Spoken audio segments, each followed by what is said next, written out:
Cowboys don't cry. And heroes don't die. Hear that? Heroes don't die either. I wish it were true.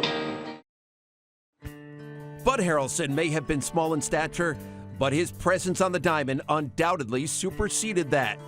Nicknamed Twiggy, Mighty Hawk, and Mighty Mouse, Harrelson was the antithesis of Teddy Roosevelt's famous quote, "He spoke loudly, not softly." A fight breaks out, Pete Rose and Buddy Harrelson. And definitely did not carry a big stick in his 16 major league seasons. One of the most beloved Mets of all time, Buddy Harrelson.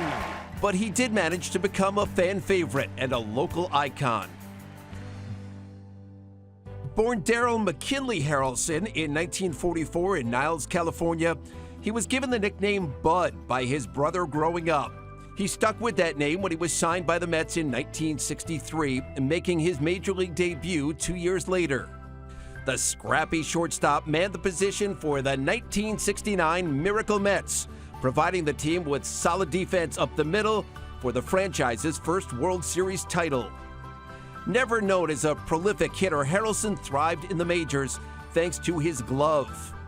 After appearing in his first All-Star game back in 1970, he returned to the Midsummer Classic in 1971 as a National League starter, taking home his first and only Gold Glove at season's end. It's always a thrill to play in an All-Star game, and I was fortunate enough to be in the starting lineup in the 1971 All-Star game. And it was one of the biggest thrills of my life just to take the field and be considered one of them. But there was nothing that defined his career more than his fight with Pete Rose in 1973. And a wild fight is going on. Buddy Harrelson and Pete Rose got into it. Rose outweighs Harrelson about 35 pounds. After 13 seasons with the Mets, Harrelson spent the last 3 years of his career with the Phillies and the Rangers, retiring after the 1980 season. In 16 Major League seasons, Harrelson compiled over 1,100 hits and a lifetime .969 fielding percentage. In 1986, he was inducted into the Mets Hall of Fame. During that very same year, he found himself making Mets history yet again, this time as a coach. He struck him out! Struck him out! The Mets have won the World Series! Harrelson, who joined the Mets coaching staff in 1985, is the only person to be in uniform for both the 1969 and 1986 World Series championship teams. In 1990, manager Davey Johnson was relieved of his managerial duties for the Mets, with Harrelson chosen as his replacement.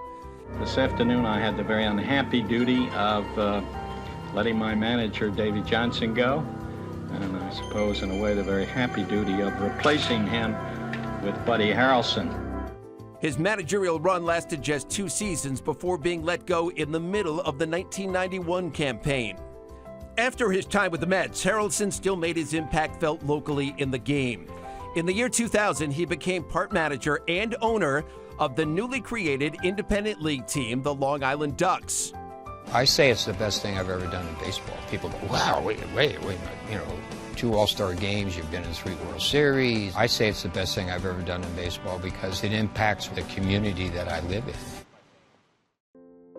Harrelson always took pride in sharing his baseball knowledge and giving back to the local community.